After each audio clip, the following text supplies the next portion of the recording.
Whittaker का अगर हम क्लासिफिकेशन में स्पेशली हम बात कर रहे हैं तो विटाकर ने इस किंगडम को दो भागों में, दो सब डिवीजन में बांटा।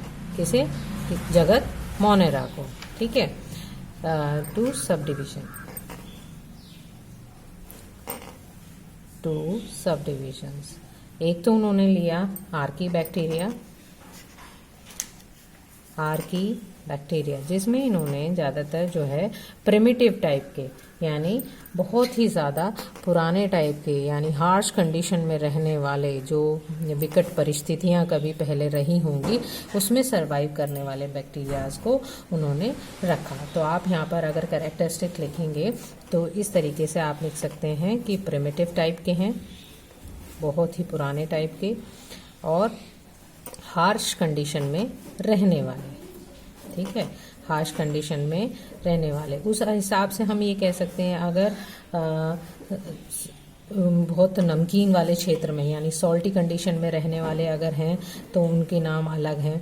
सॉल्टी कंडीशन में रहने वाले जो बैक्टीरिया हैं उन्हें हेलोफाइल्स कह देते हैं, है ना। इसी तरीके से अगर हॉट स्प्रिंग, यानी जो गर्म पानी के वो होते हैं झरने, उनमें रहने वाले अगर हों तो उन्हें थर्मो एसिडोफिल्स कह सकते हैं। तो इस तरीके से जिस तरीके की कंडीशंस हैं उस हिसाब से इनके नामकरण भी हैं। ठीक है, और कुछ मार्शी एरियाज में, दलदली एरिया जो होता है उसमें रहने वाले उनको कहते हैं मिथेनोजेंस। और आपके मिथेनोजेंस जो हैं वो जनरली जो होता है रूमिनेंट्स में भी मिलते हैं।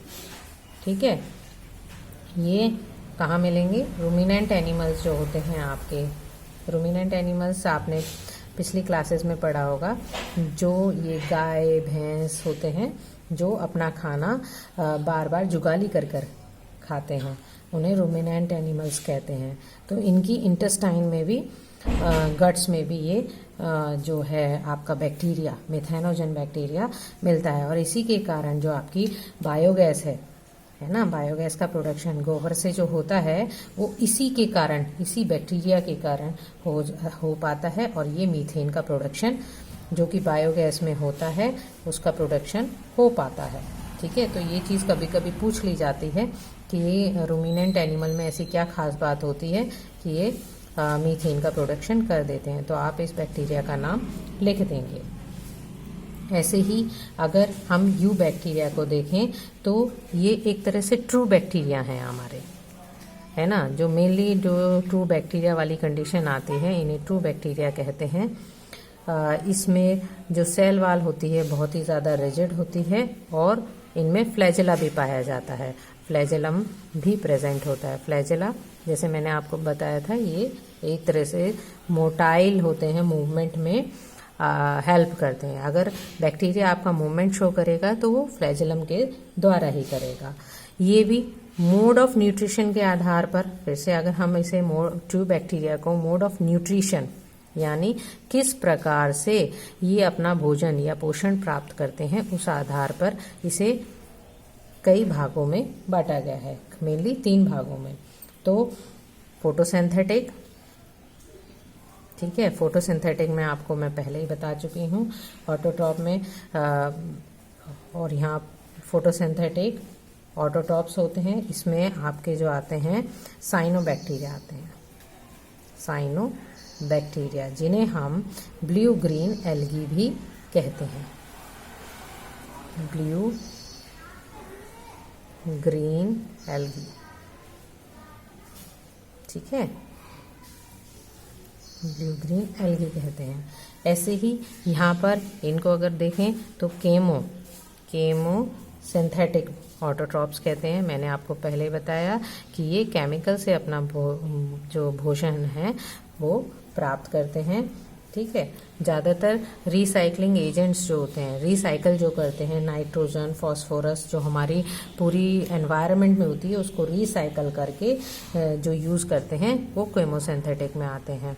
जैसे नाइट्रोजन को फिक्स करने के लिए क्लास 10th में आपने पढ़ा होगा, नाइट्रोजन साइकिल जब पढ़ी थी तो उसमें कुछ बैक्टीरिया काम आते हैं, नॉस्टॉक एनेबिना। तो ये सब जो हैं वो किस तरीके से अपना भोजन करते हैं, केमोसिंथेटिक के द्वारा। तो यहाँ पर आप क्या कह सकते हैं कि रिसाइकलिंग करते हैं ये न्यूट्रिएंट्स की, रिसाइकलिंग ऑफ न्यूट्रिएंट्स। ठीक है, फिर आते हैं हेटेरोट्रॉप बैक्टीरिया। इसको हम थोड़ा सा, हेटेरोट्रॉप बैक्टीरिया को थोड़ा सा डिटेल में हम यहाँ पर पढ़ेंगे। हेटेरोट्रॉपिक बैक्टीरिया है ना, 3 टाइप के बैक्टीरिया हमने अभी पढ़े हैं, तो उसमें हेटेरोट्रॉपिक बैक्टीरिया को हम यहाँ पर थोड़ा सा डिटेल में पढ़ लें, क्योंकि ये बैक्टीरिया जो हैं सबसे ज़्यादा पाए जाते हैं। सबसे ज़्यादा पाए जाने वाले यानी एबेंडेंट कहते हैं, जो ज़्यादा पाए जाते हैं उन्हें क्या कहते हैं हम, एबेंडेंट कहते हैं। मोस्ट एबेंडेंट है ये, और ज़्यादातर जितने भी हमारे मेजॉरिटी ऑफ डीकम्पोजर्स जो हैं, मेजॉरिटी जो डीकम्पोजर्स हैं वो इस कैटेगरी के अंतर्गत आते हैं।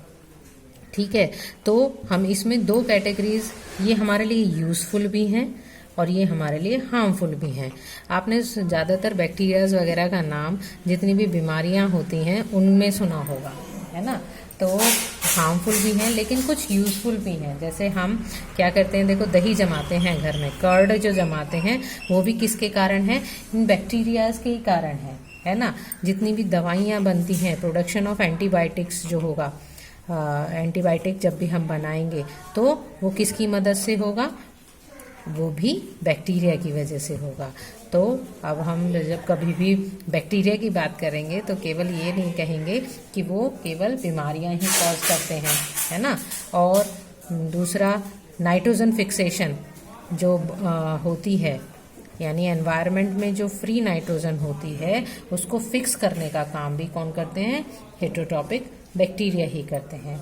अगर हम हार्मफुल देखें तो आपको पता ही है, मोस्टली जो बीमारियां होती हैं, कॉमन डिसीजेज होती हैं, ह्यूमन डिसीजेज होती हैं, वो क्या बैक्टीरिया से कॉज होती हैं, जैसे कॉलेरा, टाइफाइड, टिटनेस, है ना। और फसलों में जो होने वाली जितनी भी डिसीजेज हैं वो भी आपकी किसके द्वारा होती हैं, बैक्टीरिया के द्वारा होती हैं। ये भी आपने कई तरीके से पढ़ी होंगी।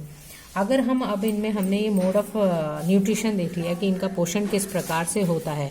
अगर हम रिप्रोडक्शन की बात करें, यानी जनन की बात करें, है ना, जनन भी एक यूजफुल कैटेगरी है लिविंग ऑर्गेनिज्म की। अगर हम यहाँ पर रिप्रोडक्शन की बात करें, रिप्रोडक्शन की अगर हम बात करें तो ये 3 प्रकार से होता है। अगर हम मोस्ट कॉमन टाइप का जो रिप्रोडक्शन की अगर हम बात करें तो ये फिजन से होता है। फिजन में क्या होता है, जनरली बैक्टीरिया जो है वो 2 भागों में बट जाता है। सिंपली उसका जेनेटिक मटेरियल आधा आधा हो जाता है और एक बैक्टीरिया टूटकर 2 बैक्टीरिया में डिवाइड हो जाता है। अगर फेवरेबल कंडीशन नहीं होती हैं, यानी अनफेवरेबल कंडीशन होती हैं, बैक्टीरिया के सर्वाइवल के लिए नहीं हो पाती अनफेवरेबल कंडीशन, जैसे जो कंडीशन उसके रहने के लिए सही है वो कंडीशन अगर नहीं है तो ये अपना रिप्रोडक्शन स्पोर द्वारा भी करता है, स्पोर्स बना लेता है। और जब फेवरेबल कंडीशन, रहने लायक स्थिति होती है तो ये स्पोर्स अपने आप को जर्मिनेट करके नया बैक्टीरिया बना लेते हैं। सेक्सुअल रिप्रोडक्शन भी कई टाइप में पाया जाता है। इसमें क्या होता है, सेक्सुअल रिप्रोडक्शन में स्ट्रेन होते हैं, मेल और फीमेल तो नहीं होते हैं, इसमें प्लस और माइनस स्ट्रेन होता है। और क्या होता है कि एक दूसरे से ये जो जेनेटिक मटेरियल है उसको ये ट्रांसफ़र कर लेते हैं एक से दूसरे में। ठीक है, तो इसे हम सेक्सुअल रिप्रोडक्शन कहते हैं, सेक्सुअल रिप्रोडक्शन कह सकते हैं। ठीक है, लेकिन ये ट्रू टाइप का नहीं होता है, एक तरह से केवल प्लस और माइनस स्ट्रेन होते हैं।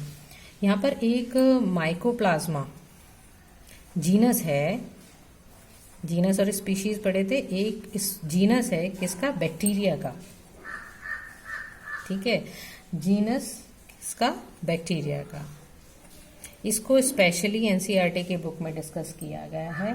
इसकी स्पेशलिटी है कोई जो इसको थोड़ा सा डिफरेंट बनाती हैं। सबसे पहली स्पेशलिटी ये है कि इसमें सेल वॉल नहीं होती, सेल वॉल नहीं होती, सबसे स्मॉलेस्ट लिविंग सेल है। अगर जीवित इस सेल की हम बात करें तो सबसे स्मॉलेस्ट लिविंग सेल की कैटेगरी में आती है, और ये रोगजनक है, ये पैथोजन का काम करता है, रोग कारक है। तो इस तरीके से हमने आज किंगडम मोनेरा को पूरी तरह से डिटेल में पढ़ा है।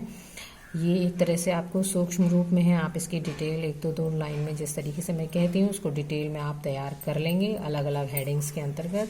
फिर हम नेक्स्ट वीडियो में डिस्कस करेंगे, दैट इज़ किंगडम प्रोटिस्टा, जगत प्रोटिस्टा को हम डिस्कस करेंगे।